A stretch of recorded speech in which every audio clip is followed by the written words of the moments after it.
여러분은 자신이 중산층이라고 생각하십니까? 아니면 빈곤층, 아니면 저소득층이라고 생각하십니까? 지난 1월에 실시한 설문조사에 의하면 아주 광범위하게 설문조사를 했는데 응답자의 65% 이상이 자신은 빈민층이다, 저소득층이다라고 응답을 했다고 합니다. 그렇다면 그분들이 그렇게 자신을 저소득층이라고 생각하는 이유가 무엇입니까? 삶의 질과 수준이 너무 낮다라는 거예요. 자신들은 중산층이나 고소득층 이 사람들에 비하면 너무나 삶의 질과 수준이 낮고 힘들다라는 것입니다. 그런데 여러분, 우리가 속칭 그분들, 저소득층이라고 부르는 그분들이 조선시대의 왕보다도 더 삶의 질과 수준이 높았다라는 것을 아십니까? 일단 먹는 음식의 종류, 가짓수만 해도요, 종류만 따져도 우리가 먹는 음식의 종류가 조선의 왕들이 먹었던 음식의 종류의 그 숫자보다 비교도 되지 않게 많습니다. 우리는 온갖 나라의 새로운 음식의 종류들을 다 먹어보고, 여러분 베트남 쌀국수 안 드셔보신 분 계십니까? 하다못해 집에서 베트남 쌀국수도 먹고, 좀 뭐라고 우리 아내가 가끔씩 해주는 게 있는데 그게 뭡니까? 월남쌈, 그런 것도 먹어봤어요.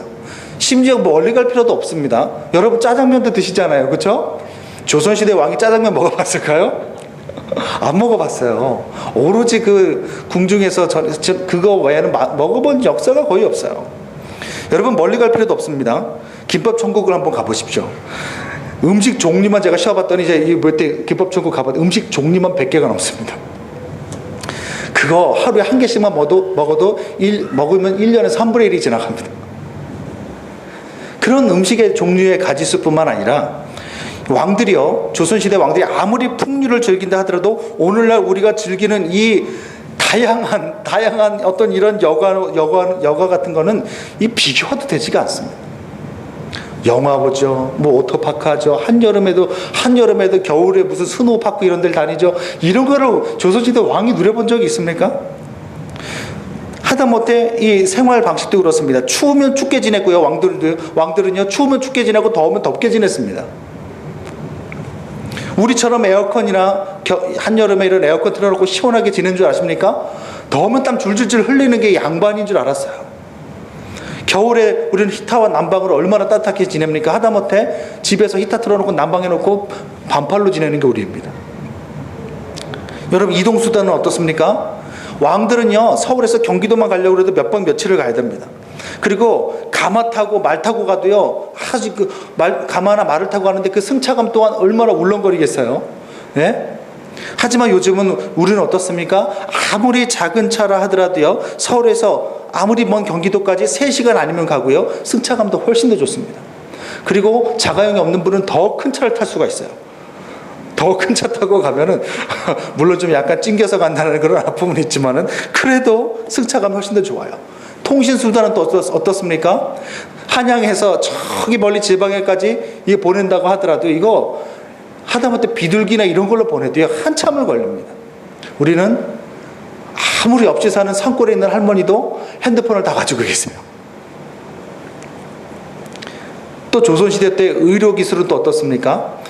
의료술이 얼마나 조잡하고 미신적이었는지, 그때 그 의료실 아무리 독립보감이 뛰어나다 하더라도요, 그 당시 나와 있었던 그 책자를 좀 제가 쭉 읽어봤더니 너무 미신적인 것들이 많아요. 말도 안 되는 것들이 너무나 많아요. 그래서요, 그런 조잡한 의료기술 때문에 아주 많은 조선시대 왕들이요, 대부분이 작은 병에도 걸려서 죽었습니다.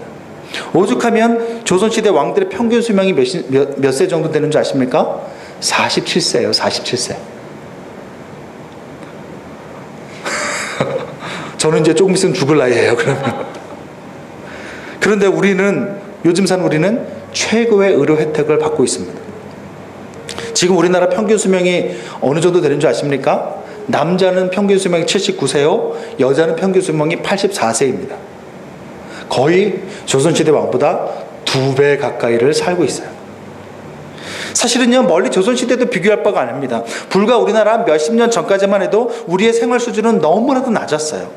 저 어릴 때만 해도요, 바나나 한 개, 한 다발이 아니고 한 개, 바나나 한 개도 비싸서 사 먹기가 힘들었습니다. 그런데 지금은 그에 비해 너무나도 많은 먹을 것들이 우리 주변에 지천에 널려 있습니다. 오죽하면 지금 한국 사회의 최고의 화두가 무엇입니까? 비만이에요, 비만. 이렇게 조선시대 왕보다도 더 오래 살고 더 좋은 환경에서 살고 있는 우리가 도대체 왜 삶의 수준과 질이 낮다고 생각하고 자신이 빈민층이라고 생각을 한다는 것입니까? 여러분, 전 세계 85% 이상의 사람들은요, 그 흔한 냉장고도 없고 에어컨은커녕 핸드폰도 없이 살아가고 있어요. 그에 비하면 조선의 왕보다도 더 잘 살고 있는 우리가 왜 이런 결핍과 이런 비참함을 느끼는 이유가 도대체 뭐냐는 거예요. 우리를 정말로 비참하게 만드는 것이 무엇입니까? 우리가 정말로 난 정말 못 살아 이렇게 생각하는 진짜 이유가 무엇입니까? 그것은 정말로 평균적인 어떤 삶의 수준이 아니라 혹시 다른 사람의 이목은 아닙니까? 다른 사람들과의 비교 의식에서 나오는 것은 아니냐는 거예요. 여러분 스스로 잘 생각해 보십시오. 내가 왜 비참해하고 내가 왜 못 산다고 생각하고 내가 왜 힘들고 내가 왜 어렵다고 생각하는 그 이유가 무엇입니까? 잘 생각해 보십시오. 그것이 혹시 다른 사람과의 비교 때문은 아닌지, 아니면 뭔가 내 스스로 너무나도 생활 수준에 대한 이 기대 가치가 높이 잡혀 있는 것은 아닌지 잘 생각해 보십시오. 만약에 그것 때문이라면 그것은 생활 수준의 문제가 아니라 마음이 병든 것입니다. 마음이 욕심과 편의주의에 점령당한 것입니다. 잘 사는 사람들의 삶의 방식을 머릿속에 입력해 놓고는 내가 거기에 조금이라도 미치지 못하면 나는 인간 이하의 수준을 살고 있다고 생각하는 것이에요, 지금.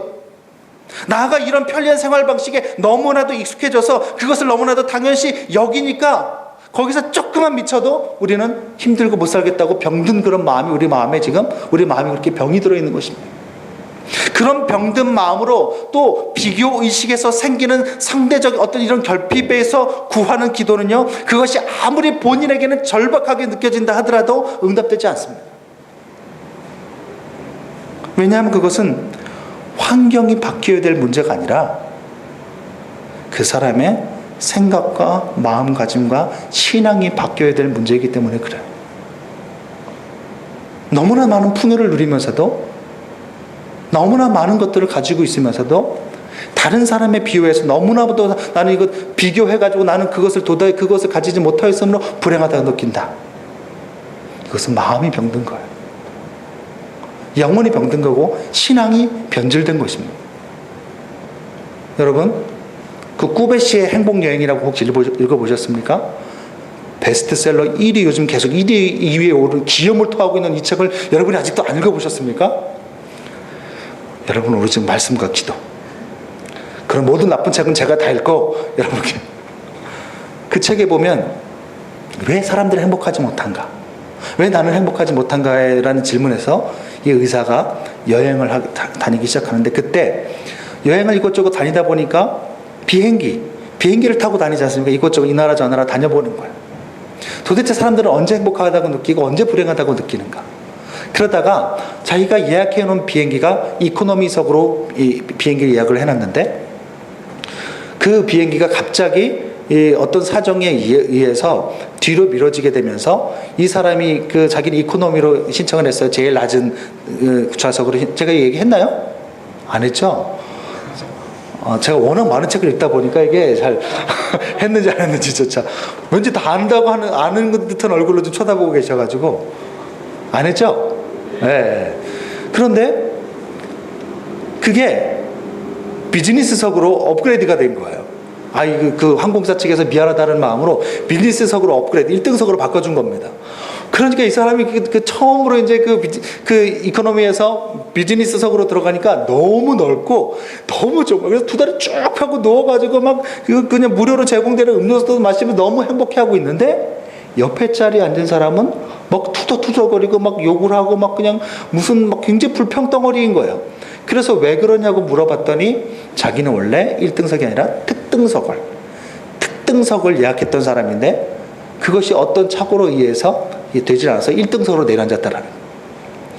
그러니까 그 상황이 너무나도 여기는 너무 좁고 너무 비좁고 너무나도 서비스가 좋지 않고 너무나도 막 그냥 시끄럽고 자유 공간이 보장되지 않고 너무 싫다라는 거예요. 그런데 그 얘기를 듣는 순간 이 꾸베시의 마음속에 행복감이 싹 사라지면서 이게 불편하고 불행하다는 생각이 들더라는 거예요. 여러분, 그 순간 뭐가 들어온 거예요? 마음이 병든 거예요. 그 순간 변질된 거예요. 이런 병든 마음에서 비롯된 결핍과 절박함은 그것이 아무리 자기 자신에게는 그것이 너무나도 안타깝다 하더라도, 그런 마음에서 나온 기도를 하더라도 하나님 앞에서 응답되지 않는다는 것입니다. 왜냐하면 그 사람이 바뀌어야 될 문제이기 때문에 그래요. 그래서 오늘 예수님은 오늘 말씀에 일용할 양식을 구하라라고 이렇게 말씀하는데, 양식을 구하라. 우리가 지난 시간까지 하나님 나라를 구하는 기도가 제일 중요한 기도다. 그러니까 하나님 나라의 이 통치가 너희한테 완벽하게 완전하게 임하도록 너희들 기도해라, 이렇게 말씀하셨던 그 예수님이 이제 이 양식을 구하라, 너희들에게 필요한 것을 구하라고 말씀하시면서 일용할 양식만 구하라고 제한을 두시는 겁니다. 그래서 그러는 거예요. 여기서 양식이라는 것은 단순히 먹을 것만을 말씀하는 것이 아닙니다. 제휴법이에요. 한 가지를 통해서 전체 그 사람에게 필요한 것들, 그것을 나타내는 겁니다. 제휴법으로 쓰여서 양식이라는 것은 살아가는 데 있어서 필요한 모든 것들을 가리키는 거예요. 그러니까 오늘 이 말씀은 결국은 무엇입니까? 오늘 하루에 필요한 만큼의 것들만 하나님 앞에 구하라는 거예요. 아니, 그러니까 다 구하라는 것이 아니라 오늘 하루 필요한 만큼만 구해라. 예수님은 이 기도의 내용을 통해서 우리에게 우리의 영혼이 병들어 있다는 것을 알려주고 싶은 거예요, 지금. 내일 필요한 것은 내일 또 구하라는 것이고, 반대로 이 말은 구할 때에 미래에 쓸 것까지 미리 땡겨서 달라고 구하지 말라라는 거예요. 왜 예수님은 우리의 결핍을 아뢰는 기도에 이러한 제한을 두셨습니까? 왜 저런 제한을 두시는 것일까? 왜 일용할 양식만 구하라고 말씀하시는가? 차라리 그냥 필요한 모든 것 다 구해라, 이렇게 얘기하면 좋은데, 일용할 그날 하루, 이 기도문은요 주로 아침에 하는 기도문이거든요. 그러니까 아침에 이 기도를 드린다는 것은 그날 하루 동안에 필요한 그것만 구하라는 거예요. 왜 이런 제한을 두셨을까? 우리는 두 가지로 생각해 볼 수가 있는데, 그 두 가지를 다 말씀드리기에는 시간이 너무 촉박해서 오늘은 한 가지, 첫 번째만 말씀을 드리고 오늘 말씀을 정리하고자 합니다. 오늘 첫 번째, 먼저 기도하기에 앞서서 우리 자신의 신앙의 태도부터 바꾸라는 거예요. 여러분, 모든 성경학자들은요, 오늘 이 일용할 양식을 구하는 이 본문이 원래는 구약의 어떤 한 사건을 배경으로 하신 말씀이라고 다 해석합니다. 한두 사람의 예외도 없이 이분들은 하나같이 이 일용할 양식을 구하는 이 기도는 구약의 어떤 한 사건을 배경으로, 그 배경 하에서 이해가 돼야 된다고 다들 해석을 합니다. 그 사건이 무엇일까요? 만나 사건이에요. 이스라엘이 광야에서 만나를 먹게 된 사건을 배경으로 하는 것입니다. 그때 하나님께서 만나를 이스라엘 백성에게 출애굽을 한 다음에 가나안 땅을 향해서 가는 이스라엘 백성이 중간에 먹을 양식이 없을 그때에 하나님께서 모세를 통해서 약속을 해주시는데, 만나를 약속해 주시면서 그 하신 말씀을 가만히 보게 되면 오늘 우리가 읽은 본문 말씀과 똑같은 것을 발견하게 됩니다. 우리 출애굽기 16장 4절을 다 같이 한번 화면을 보시면서 다 같이 한번 읽어보도록 하겠습니다. 시작. 그때에 여호와께서 모세에게 이르시되, 보라, 내가 너희를 위하여 하늘에서 양식을 비같이 내리리니 백성이 나가서 일용할 것을 날마다 거둘 것이라. 이같이 하여 그들이 내 율법을 준행하나 아니하나 내가 시험하리라. 아멘. 여기 빨간색으로 뭐라고 나와 있어요? 일용할 것을 날마다. 많이 본 구절이죠? 일용할 것을 날마다 구하라. 일용할 것을 날마다 거둬라. 똑같은 그 문맥에서 똑같은 이야기를 하고 계시는 거예요. 만나를 잔뜩 내려줄 거야, 내가 너희한테. 그런데 절대로 많이 거두지 말고 하루 먹을 만큼만, 그날 하루 먹을 만큼만 날마다 거두라는 거예요. 절대로 비축하거나 쌓아놓지 말으라고 또 하나님께서 엄명을 하십니다. 쌓아놓으면 반드시 그것이 벌레를 먹어 썩어버릴 거다. 그러니까 그날 하루만 먹을 것을, 하루 먹을 것만 그만큼만 거둬라. 물론 쌓여있는 만나는 엄청나게 많을 거야. 그런데 그거 다 거두지 말고 하루 먹을 것만 걷어가. 그러면서 4절 끝부분에 그 목적이 무엇인가? 이가 자여 그들이 내 율법을 준행하나 아니하나 내가 시험하리라. 무슨 말입니까? 하나님의 말씀을 정말로 믿는지, 정말 내일도 만나가 내려질 것을 믿고 오늘도 오늘 먹을 것만 가지고 갈 것인지, 정말 하나님의 약속을 내가 매일 날마다 내려줄게 하는 그 약속을 정말로 믿음으로 반응할 것인지를 보겠다라는 거예요. 이들이 하나님에 대해서 정말로 자신들을 책임지고 약속대로 이행하시는 하나님인지, 이들이 정말로 그 하나님을 그런 하나님으로 믿는지 보겠다라는 것입니다. 그런데 어떻게 했습니까? 이스라엘의 백성 중에 많은 수가 그 말씀을 따르지 않고 믿지 않고 더 많은 양을 거뒀다가 썩는 것을, 그리고 하나님의 진노를 사게 되는 것을 보게 됩니다. 이들이 왜 비축했어요? 비축하려는 이유가 무엇입니까? 눈에 보이지 않는 하나님보다 눈에 보이고 손에 잡히는 것을 믿고 의지하겠다라는 거예요. 여러분, 사실 음식 먹을 것을 전혀 구하기 힘든 이 광야 사막에서 제일로 중요한 것이 무엇입니까? 먹을 것이에요. 사막 한복판에서는요, 금이나 보석이나 이런 것들 필요가 없어요. 그거 있다고 금, 보석 먹을 수 있는 거 아니잖아요. 아무리 그런 것을 시장에 있어도 배고파 굶어 죽는데 이게 무슨 소용이겠습니까? 그렇기 때문에 사막 한복판에서 제일 중요한 것은 뭐예요? 먹는 것과 마실 거예요. 사막 한복판에서는 그 먹을 것이고 생명이라는 거예요. 그러니 이들이 이것을 더 많이 확보하려는 것은 어떻게 보면 사람이라면 당연한 모습으로 보일 수도 있어요. 며칠 전 그 네이버 뉴스에서 영국의 어떤 그 TV 다큐 프로그램을 그 뉴스에 나온 게 있더라고요. 이게 제목이 이렇게 나와 있어요. 영국판 정글의 법칙 시작하다, 뭐 이런 식으로 나왔어요. 그래서 제가 이게 무슨 내용인가 해서 이제 들어가서 읽어봤더니, 이 프로그램의 설정이 이렇습니다. 남자 한 명과 여자 한 명을 아무도 살지 않는 정글 오지나 아니면 무인도에다가 떨어뜨려 놓는 거예요.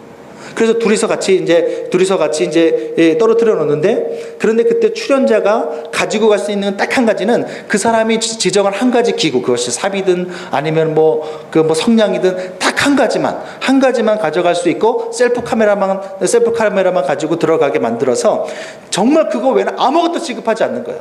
어떤 먹을 것도. 그러면서 하는 말이, 어떤 방법을 쓰든지 생존해라, 살아남아라. 리얼리티예요, 정말 리얼리티. 그래서 아무나 뽑는 게 아니라 말 그대로 정말 진짜 이런 생존력이 강한 어떤 검증된 사람들만 뽑아가지고 그런 데다가 둘만 딱 떨어뜨려 놓는 거예요. 그래서 어떤 사람 산악 이런 데 전문가라든가 아니면은 어떤 그 오지 탐험 이런 전문가들만 그런 데 집어넣는 거죠.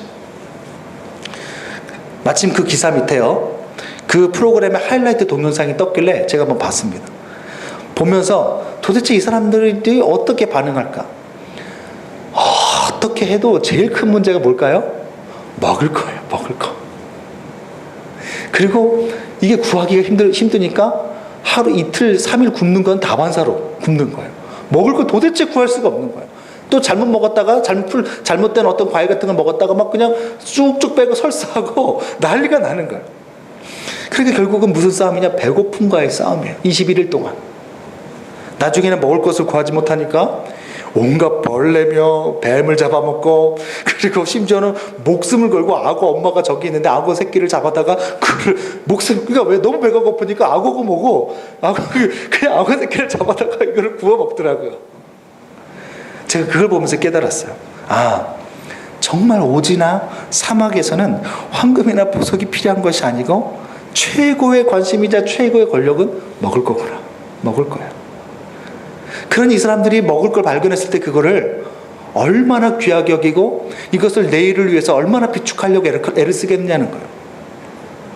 그러니 광야 한복판에 있는 이스라엘 백성들도 먹을 것을 딱 눈에 보는 순간, 이 만나가 눈에 보는 순간 눈이 환장한 거예요. 하나님이 내일 또 만나를 내려준다는 약속을 믿고 하루치만 거드리는 말도 이 귀에 이 사람들 마음엔 더 이상 남아있지가 않아요. 어떻게든 거둘 수 있을 때 많이 거둬야 된다고 생각하는 거예요. 이게 모든 사람이 다 생각하는 인지상, 모든 사람이 그렇게 생각하지 않아요? 그래야 내일이 보장된다고 생각하는 거예요. 요즘으로 말하면 벌 수 있을 때 많이 벌어놔야 미래가 보장된다라는 거예요. 지금 많이 저축할수록 그 저축한 것이 자신들의 미래가 된다라는 거예요. 그런데 하나님은 하나님의 사람들이 하나님의 백성들이 쌓아놓은 돈이나 양식이 아니라 그 양식을 주시는 하나님을 붙잡고 살아가길 바라는 거예요.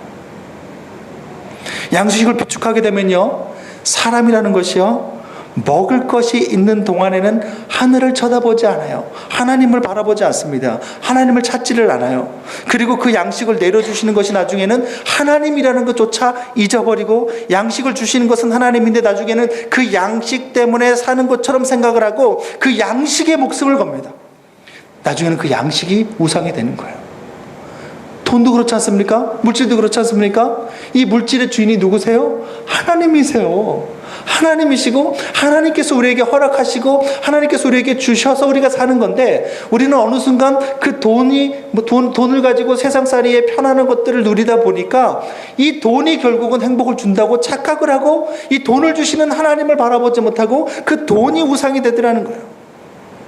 그런데 하나님은요, 다른 이방 민족은 그렇게 살더라도 당신의 사람, 당신의 백성만은 그 양식이 아니라 그 양식이 하나님으로부터 오는 것을 깨닫고 그 하나님만 신뢰하고 그 하나님 말씀만을 의지하며 살기를 바라신다라는 거예요. 그래서 일부러 만나를 그렇게 많이 주시면서도 더 거둘 수 있지만은 더 걷지 말고 하루치만 걷고 내일 또 나와라 말씀하시는 거예요. 이런 배경하에 주어진 기도에 대한 가르침이 바로 오늘 본문의 말씀이라는 거예요. 출애굽기 16장에 하나님의 말씀이 일용할 것만 날마다 거두라는 신앙의 행동을 요구하는 겁니다. 이거지. 출애굽기 16장 말씀이 뭐예요? 일용한 것들만 거둬라. 믿음으로 반응해라. 신앙의 행동을 요구하듯이, 따라서 오늘 본문 역시도 기도하기에 앞서서 성도들의 신앙의 행동이, 신앙의 태도가 먼저 바뀌어야 함을 말씀하고 있는 거예요. 어떤 신앙의 태도, 어떤 신앙 행동이 바꿔야 된다는 겁니까? 돈에만 모든 가치를 두고 돈 하면서 돈을 쌓아놓음으로 자신의 미래를 확보하려는 모든 태도를 중단하라는 것입니다. 그런 시도 자체가 하나님 없이 자기 힘으로 번 이 돈 가지고 살려는 불신앙적인 태도라는 거예요. 만나가 하나님으로부터 40년 내내 주어져서 이스라엘 백성을 살게 한 것처럼 마찬가지로 너희들도 내 아들 예수 그리스도의 피로 하나님의 자녀가 된 너희들 역시도 너희들이 내 안에 있기 때문에 너희들 사는 내내 내가 물질의 어려움, 먹을 것, 입을 것의 어려움 내가 당연히 다 공급하겠다라는 거예요. 이 본문은 이 하나의 말씀 안에 그 모든 구약적인 배경의 말들이 다 들어있는 것입니다. 이스라엘 백성들 봤지. 40년 내내 옷이나 하다못해 옷이나 신발이 헤어지지 않았어. 하다못해 그들을 먹고 입을 거 내가 다 챙겨줬어. 봤지? 그러니까 너희들도 어떻게 하라는 거예요? 돈 하지 말고 하나님 바라보라는 거예요. 믿음 가지라는 거예요.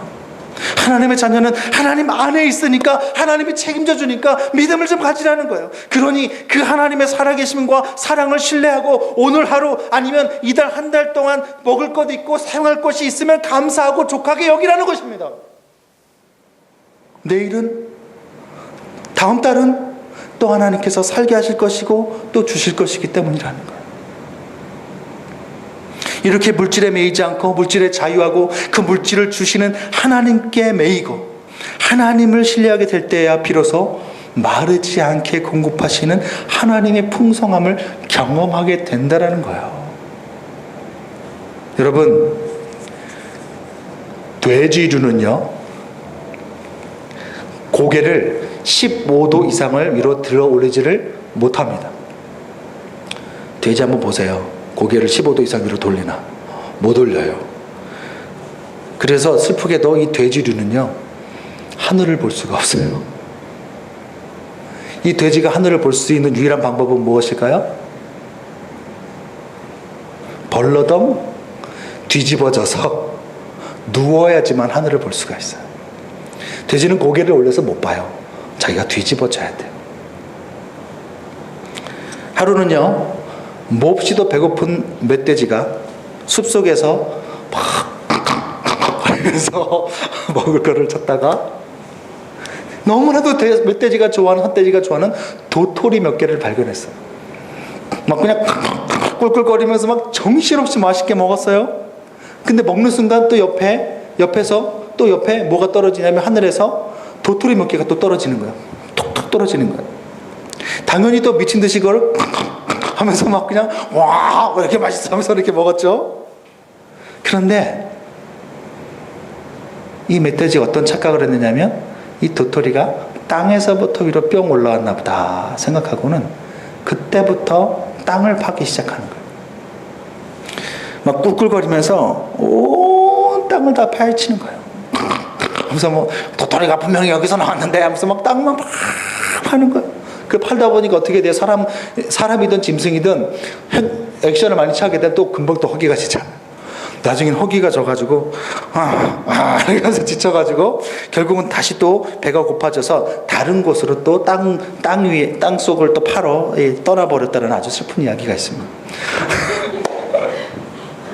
만약 이 멧돼지가 한 번이라도 벌렁 뒤집어져서 하늘을 쳐다봤다면 그 맛있는 도토리가 땅에서 나오는 것이 아니라 하늘에서, 나무에서 떨어진다는 것을 알았을 거예요. 그런데 이 멧돼지가 하늘을 볼 수 있는 방법이 뭐라고요? 자신이 벌렁 뒤집어지는 것밖에는 없어요. 이것은 무슨 뜻이에요? 힘들고 도대체 낙담이 되어서 도대체 나는 이제 아무것도 못하겠다고 뒤집어지는 것밖에 방법이 없는 거예요. 다 포기하고 벌렁 누워야 하늘이 보이는 거예요. 저는 이 이야기를 보면서 참 이게 꼭 나랑 똑같다. 내 연약한 삶이랑 비슷하구나. 그러면서 이런 마음이 드는 거야. 그래서 하나님께서 내 삶을 이렇게도 자주 뒤집으셨구나. 이렇게 실패를 주셨구나. 여러분, 그래서 하나님이 때로는 우리의 삶을 뒤집으시는 것입니다. 그래야 우리가 우리 삶에 필요한 모든 물질들이, 모든 것들이 내 노력이나 내 능력이나 인맥이나 이 땅에서 오는 것이 아니라 하나님으로부터 오는 것을 깨닫기 때문에, 그때야 비로소 사람이 사는 것이 내 힘이나 돈으로 사는 것이 아니라 하나님으로 살고 하나님 말씀대로 믿는 것으로 산다는 것을 깨닫기 때문에 그래요. 그 대표적인 예가 누구입니까? 바로 누가복음 5장에 등장하는 사도 베드로입니다. 예수님은요, 일단 베드로가 자신의 힘과 능력으로 밤새 물고기를 잡는 것에 실패하게 만드십니다. 밤새도록 자기의 능력과 온갖 기술과 평생 물고기를 잡았던 노하우를 다 동원했지만 한 마리도 잡지 못하도록 그 실패와 그 뼈저린 고통을 경험하게 하신 다음에 말 그대로 베드로가 그 삶에서 쓴맛을 보고 뒤집어지게 만드신 거예요. 그런데 예수님께서 바로 그때 예수님께서 그 베드로에게 말씀하시고 베드로를 찾아가시는 것을 보게 됩니다. 그리고 오히려 베드로의 생각으로는 평소 물고기를 전혀 잡을 수 없는 깊은 곳에 그물을 던지라고 말씀을 합니다. 그전에는 자기의 힘과 능력을 의지하고 이 땅이 자기에게 뭔가 풍요한 것을 준다고 생각하고 끊임없이 그물을 내리던 이 베드로가 그때야 비로소 세상이 이 땅이 아니라 말씀에 의지하여, 자기의 능이 아니라 말씀에 의지하여 그물을 내리게 됩니다. 그리고는 두 배가 잠길 정도의 물고기를 잡는 경험을 하게 됩니다. 그때 베드로의 반응이 무엇이었습니까? 하나님 앞에, 예수님 앞에 무릎을 꿇는 거예요. 물고기를 아무리 잡으려 해도 결국 그 물고기를 몰아다 주시는 것은 하나님이요, 그러므로 물고기를 쫓는 인생이 아니라 하나님의 말씀을 쫓는 인생을 살아야 함을 깨달았기 때문에 그러는 거예요. 그러므로 우리도 무언가 필요한 것을 구하기 전에 먼저 이것이 되어야 됩니다. 내가 뒤집어지고, 그리고 그것을 통해서 내 힘이, 내 능력이, 물질이 행복을 좌우하는 것이 아니다 하고 물질에서 자유로워져야 돼요. 돈에 매여서 돈 하는 인생을 이제 십자가 앞에서 끝내야 돼요. 내게 이미 있는 것만으로도 족하다라는 것을 알고 돈 많은 사람과 자신을 비교하는 것을 이제는 그만해야 되는 것입니다. 그리고 돈이 목적이 아닌, 베드로가 고백한 것처럼 이전보다 하나님을 더 사랑하고 그 말씀대로 순종하는 것에 우리의 목적을 삼아야 된다는 거예요. 그런 마음의 자세가 된 상태에서 우리 삶에 필요한 것을 구할 때 하나님은 들어주시고 채워주시고 응답하신다는 것입니다. 그런 우리의 신앙의 행동과 그런 우리의 마음의 신앙의 자세가 되어진 다음에 구하는 것이 일용할 양식을 구하는 것이라는 거예요. 예수님은 이 본문에 대한, 오늘 마태복음 6장 11절 이 본문에 대한 보충 설명이 필요하다고 생각하셨던 것 같습니다. 이 말만으로는 도대체 다 자신의 백성들이 들을 것 같지 않으니까 그 이후에 주기도문을 알려주신 그 다음에 바로 마태복음 6장 19절부터 34절 이 긴 그 절에 걸쳐서 다시 한번 이 돈에 대한 물질에 대한 것을 확대해서 설교로 말씀하십니다. 그 대략적인 내용이 무엇입니까? 이런 거예요. 왜 먹을 거 걱정하냐? 왜 돈 걱정하냐? 공중의 새를 좀 봐라. 심지어 거두지도 않고 심지어 창고에 비축하지도 않는데, 모아놓지도 않는데 하나님께서 다 기르신다. 그런데 너희는 이것들보다 귀한 존재들 아니냐? 그러면서 그 다음엔 입을 것에 대해서 얘기합니다. 또 왜 입을 것을 또 왜 걱정하냐? 들의 백합화를 봐라. 저 들꽃을 봐라. 누가 인위적으로 수고도 하지 않고 옷을 직접 짜가지고 지어 입힌 것도 아니지만 솔로몬이 입은 옷도 이 꽃이 입은 것보다 아름답지 못했다. 게다가 저 들꽃은 영원한 것도 아니고 이제 조금 있으면 시들어서 쓸모가 없어져 버리면 아궁이에 던져져 버리는 것이다. 그런 것들조차 하나님께서 이렇게 입히시거든 하물며 너희에게 입혀주시고 보호해주시고 먹여주시지 않겠느냐? 이 믿음이 작은 자들아라고 말씀하시는 거예요. 마태복음 6장 11절에 저 일용할 양식을 구하는 이 기도에 대한 확장판 해설, 그것이 설교가 바로 뒤에 이렇게 이어져 나오는 거예요. 그러면서 뭐라고 얘기해요? 그러므로 너희는 먼저 그의 나라와 그의 의를 구하라. 여러분, 우리가 얼마나 귀한 존재들입니까? 하나님께서 자신의 아들의 목숨까지 내어주시면서까지 사랑하고 구원하신 우리는 그런 하나님의 자녀들 아닙니까? 우리와 비교도 되지 않는 새나 들것도 하나님이 입히시는데 당연히 먹을 것, 입을 것, 필요한 것 하나님 채워주신다는 거예요. 그러니까 제발 먼저는 하나님의 나라를 위해서 구하고, 그리고 사명 감당한 것들, 함에 필요한 것들이 있으면 그것을 또 간구하라는 거예요. 그 다음에 그거 간구하라는 거예요. 그러면 당연히 하나님께서 들어주신다라는 거예요. 물질에서 자유해라. 그런 삶의 실천이 먼저 되어야 된다는 거예요. 그래서 비축해 놓지 말고 오히려 내일은 내일 가서 구하고 하나님께서 내일 또 어떻게 또 채워주시는지 보라는 거예요. 저는 이 약속을 10여 년 전에 결혼하고 얼마 지나지 않아서 믿기로 하고 이 말씀대로 살기로 선택하기로 했습니다. 그래서 내가 먼저 임상실험을 하자. 그래야 말씀을 맡은 자로서 하나님 말씀을 정말 저 전할 때 정말 그렇더라라고 얘기할 수 있지 않겠는가. 임상실험이 중요합니다, 여러분. 제가 요즘 간헐적 단식을 시작을 했는데요. 일주일 중 이틀을 굶는 거예요. 화요일이랑 금요일 제가 굶고 있습니다. 24시간 굶고 있는데, 제가 아무렇게나 움직이는 것이 아니라 미국에서 유명한 하버드 대학의 사람들이 이거를 10년 가까이 임상실험을 다 하고 그 논문이며 그런 것들이 다 나왔다라는 게 TV에 나왔더라고요. 그래서 저렇게 임상실험을 거친 거라면 한번 해보자. 10년 동안은 괜찮을 거 아니냐. 10년 후에는 죽든지 말든지 어차피 그건 내일 상황할 바가 아니고. 그래서 제가 그때 제 마음을 움직인 게 뭐예요? 임상실험. 그래서 제가 10여 년 전에 아내와 그런 얘기를 했어요. 우리 임상실험 하자. 이 말씀 그대로 하나님을 의지하려고 한다. 아내한테 이렇게 얘기한 거예요. 그러니까 매달 들어오는 사례비 한 푼도 저축하지 않았으면 좋겠다. 그리고 할 수 있는 한 이것을 다 사용하고 다 흘려보내고 될 수 있는 한 어려운 사람들을 돕는데 사용했으면 좋겠다. 처음에는 우리 아내가 약간 망설였어요. 약간 망설였는데 나중에 머리가 돌았는지 바로 찬성을 하는 거예요. 그리고 이어서 우리 아이들 보험 역시도 하나도 가입하지 않았으면 좋겠다. 아이들의 미래도 하나님께 맡기고 혹시 중간에 치료할 일이나 큰 병이 있으면 그것도 하나님의 뜻에 맡기자. 어차피 우리 자식이기 전에 하나님의 것이니까 하나님이 그 생명을 다시 요구한다면 우리가 드릴 수 있어야 되지 않느냐. 난 그렇게 살길 원한다. 그런데 제가 아는 어떤 지인이 무료로 제 첫째 딸을 보험에 가입시켜버리면서 이것이 깨져버리게 되었어요. 그리고 아내는 나머지 아이들도 보험에 들어버렸습니다. 하지만 저는 아직도 이 보험이 우리 아이들의 미래를 지켜준다고 생각하지 않아요.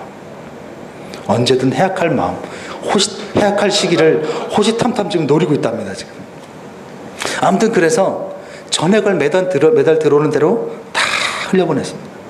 신방하다가 힘든 가정이 있으면 필요한 물품도 사주고, 매달 어려운 아이들을 정기적으로 우리 후원하자 해서 매달 힘들지만 정기적으로 11조에 가까운 금액들을 또 후원하기 시작했습니다. 그리고 부모님들께도 용돈을 조금씩 더 올려드릴 수 있는 한도에 올려드리고, 그리고 또한 가족들과 함께 시간을 보내는데도 여기서 중요한 것은 아이들을 학원 돌리는데 돈을 쓴 게 아니라 가족들과 함께 행복한 시간, 이런 시간을 보내는데 더 많은 돈을 사용을 한 것입니다. 그러니 당연히 지금도 통장에 적금이라든가 단 한 푼 전세 보증금 하나 남은 것이 없어요. 그것조차 탈탈 털어버리자. 하나님께서 어떻게 인도하실지 보자. 망할 것 같지 않습니까? 10여 년을 그렇게 살았으나 지금까지 하나님은 단 한 번도 곤란을 겪지 않고 오히려 부족한 것 없이 지금까지 잘 살아오게 이끌어 주셨습니다. 중간에 사역지가 없이 10개월 정도 쉴 때가 있었어요. 그럼 사례비가 없잖아요. 어떻게 살아야겠어요? 그래서 제가 그때 그냥 임시방편으로 뭘 했느냐면 할 수 있는 게 없으니까 KT 그 핸드폰 영업하는데, 거기는 영업은 어디든지 간에 영업은 자리가 있더라고요. 그래서 제가 돈 한 푼도 기본급도 없고 파는 대로 거기서 나온다 그래서 그 영업을 했어요. 중간에 그 전도사 신분에서 영업을 했습니다. 놀라운 것은요, 희한한 거는요, 가는 데마다 몇 마디 안 왔는데 다 사겠다라는 거예요, 핸드폰을. 희한한 일인 거예요. 그럼 얼마 전 저는 처음에는 제가 잘해서 그러는 줄 알았는데 지금 생각해 보면 하나님 은혜인 거예요. 하다못해 제가 그래서 요즘 근래에 내가 과거를 생각해 보니까 제가 대학 다닐 때 그 등록금 같은 것도 제가 많이 벌려고 애를 썼는데, 등록금 같은 거 벌면서 그 자동차 왁스 같은 거 팔았거든요. 그때 제가 한 달에도 굉장히 많은 돈을 벌었어요. 근데 그때도 몇 마디 안 했는데 다 계속 사는 거예요. 그래서 내가 얼굴이 불쌍하게 생겼나? 이런 생각도 한번 해봤는데, 나중에 어떤 일이 일어났냐면 그 핸드폰 판매점에서요, 최고 판매왕이 됐어요. 너무나 많이 팔아서. 그리고 그 돈 가지고 10개월을 살았습니다. 지금 생각하면 정말 다 하나님 은혜죠. 그리고 얼마 지나지 않아서 이제 12월이 돼서 뭘 구해야 돼요? 사역지를 구해야 되잖아요. 근데 그때까지 제가 아직 전도자였어요. 그런데 저 같은 사람은 대형교회에 갈 수도 없을 뿐더러 웬만한 중소형 교회에서 전임을 구하고 사택을 주는 전임을 구할 때에 전도사를 뽑는 법이 없어요. 그러니까 당연히 저는 넣는 데마다 다 안 되는 거예요. 당연히 다 안 되는 거예요. 전도사를 전임으로 뽑는 역사가 없고 그 전도사에게 사택을 주는 역사가 없어요. 큰 교회는 줍니다. 대형 교회는. 그런데 거기는 아예 서류조차 들어가지도 못하고 한 중소형 교회에다가 계속 내는데 계속 안 되는 거예요. 근데 그러다가 하나님께서 어떤 중소형 교회에 들어가게 하셨는데 심지어 교회 사택까지 나오는 거예요. 저는 너무나도 놀랐죠. 아니, 중소형 교회에서 이건 불가능한 일인데 어떻게 이런 일이 일어났는가. 저희 아내가 지금 뒤에서 웃고 있는데 그 이유를 알고 있어요. 그 목사님이 저를 뽑으신 거예요. 저를 뽑고 면접하더니 너무 마음에 든다고 뽑아서 사택도 다 주시고 했는데, 나중에 이사 다 하고 나서 그 교회에 부임하고 나니까 목사님이 저를 목사로 착각을 하신 거예요. 목사인 줄 알고 이 정도 나이면 당연히 목사일 것이라 생각하고 아무 의심도 없이 그냥 뽑았는데 알고 봤더니 전도사였던 거예요. 저는 그래서 그 교회에 생긴 이래로 처음으로 남자 전도사가 전임으로 사택까지 받게 된 그런 케이스로 들어가게 된 것이죠. 그리고 이 개척교회를 세울 때도 제가 가진 물질 하나도 드리지 않고 하나님께서 이 교회를 세우게 하시고 지금도 생활하게 하시고 하나님께서 먹여주시고 입혀주시고 이렇게 생활하게 하고 계십니다. 더 놀라운 것은요, 이 교회가 세워졌는데 오는 사람들이 하나같이 어떤 이야기를 하느냐면, 이 10층 꼭대기층에 교회가 있는지조차 몰랐는데 이 교회에 어떻게 세워진 이래로 15주 동안 내내 매주 새로운 사람들이 나오느냐는 것, 그것이 이해가 되지 않는다. 어떤 분은 소름이 끼친다. 진짜 신기한 일이다. 저는 신기하지 않아요. 왜요? 하나님께서 지금 이 일을 진행하고 계시고 하나님께서 먹이시고 책임져 주시고 계심을 경험하고 있는 거예요. 이제 임상실험은 끝났습니다. 여러분께 그래서 자신 있게 말씀드리고 있는 것이 무엇입니까? 물질에서 자유하십시오. 물질을 쌓아 놓아야, 무엇인가 세상에 담보가 있어야 미래가 안정적일 것이라는 생각을 버리십시오. 어리석은 멧돼지같이 여전히 땅의 것만 추구하며 땅에서부터 행복이 거기서부터 오는 것이라고 생각하지 않기를 바랍니다. 그리고 제발 하나님 없는 사람같이, 하나님이 존재하지 않는 그런 사람같이, 하나님이 자기를 사랑하는 것을 믿지 않는 사람과 같이 자기 힘과 자기 능력으로 살지 않기를 바랍니다. 내가 마련한 어떤 자원으로, 내가 마련한 준비한 어떤 물질로 그것이 내 미래가 해결되고 내 미래가 보장될 것이라는 이런 불신앙적인 생각, 이런 아담적인 반역된 생각들을 이제는 그만두기를 바랍니다. 우리에게는 예수 그리스도께서 계십니다. 하나님이 우리 아버지이십니다. 우리를 위해서 자신의 하나밖에 없는 아들까지 내어주신 하나님께서 우리와 함께 계시고, 그분이 우리 아버지시고, 그분이 우리를 지키시고, 그분이 우리를 누구보다도 사랑하신다는 것입니다. 물질에 집착하는 것에서 벗어나 하나님께 집중하시기 바랍니다. 물론 이것이 놀고 먹으라는 그런 뜻 아니에요. 직장 생활 아니면 자신에게 주어진 생활에 최선을 다하면서 임하되 물질을 놓아주라는 것입니다. 사실 솔직히 저도 사람인지라 아까 임상실험을 끝냈다고 얘기는 했습니다만 여전히 마음속에 불안한 마음이 있고 두려운 마음이 있어요. 그것은 뭐예요? 정말 사실은 물질의 부재에서 오는, 결핍에서 오는 불안감과 미래에 대한 두려움이 있어요. 그런데 평상시 이것이 마음속에 내재되어 있다가 특히 어떤 날은 제가 인간적으로 신앙적으로 약해지게 되면 이것이 확 올라와서 저를, 특히 가장으로서의 그 어깨를 막 짓누르면서 저를 힘들게 만들고 두렵게 만듭니다. 그런데 그렇게 마음이 약해지고 정말 미래에 대한 일로 너무나도 근심이 될 때마다 제게 저만의 이 처방하는 특효약이 있는데, 그것은 지금까지 인도하신 하나님을 기억하는 것입니다. 단 한 번도 실망시키지 않으시고, 단 한 번도 물질로 인해서 시험 나가지 않게 만드신 그 하나님, 그리고 매 순간순간마다 말도 안 되는 상황에서 길을 여시고 인도해 주신 그 하나님, 그 하나님 계시지. 또 나를 위해 생명까지 내어주신 주 예수님의 십자가, 그것이 지금 내 마음에 있지. 그게 내 삶에 있지. 그 예수님이 지금까지 나와 함께 계셨지. 그것을 바라보며 다시금 마음을 다잡고 무릎을 꿇고 하나님 살아계신다. 하나님 나를 사랑하신다. 그거 붙잡고 다시금 마음을 잡으면 물질에 대해서 다시금 자유한 마음이 생기고 하나님의 도우심을 바라보게 되어지고, 거기서부터 다시금 평안이 생기고 힘이 생기는 것을 경험하게 됩니다. 그리고 그럴 때마다 꼭 부르는 찬양이 있어요. 그 찬양이 뭐냐면 찬송가 301장입니다. 지금까지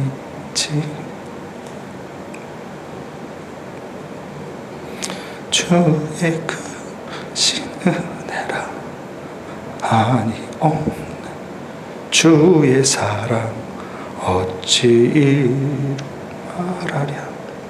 자나깨나 주의 소리 항상 살펴주시고 모든 일을 주 안에서 형통하게 하시네.